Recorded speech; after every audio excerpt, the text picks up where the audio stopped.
I want to show you something fancy that will appear in the INAV 8. INAV Configurator.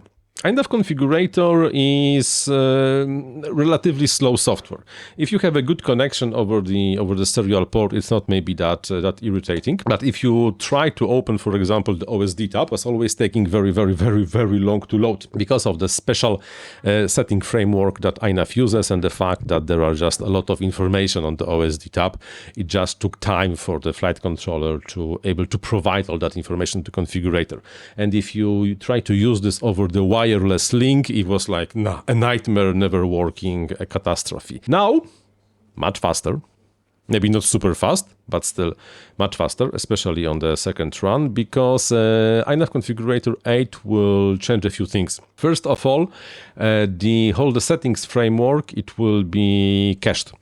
Previously, this is not really cached. Every time you connect to the configurator, every time the setting is used for the first time, it has to be fetched from the flight controller, stored, then INAV Configurator forgets.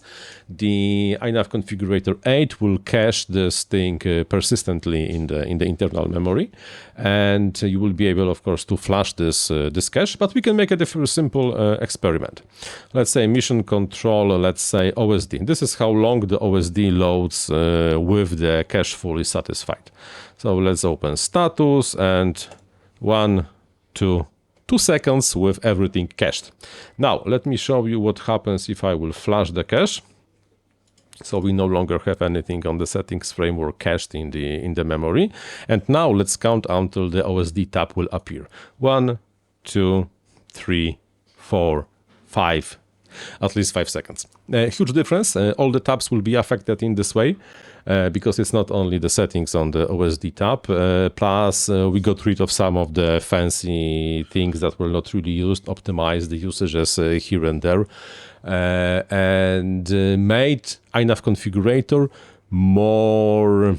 more suited to be used over the wireless links, like for example the Express LRS Airport. Originally Express LRS Airport over with the INAV configurator was very slow. Now it's only slowish, or Bluetooth or anything like that.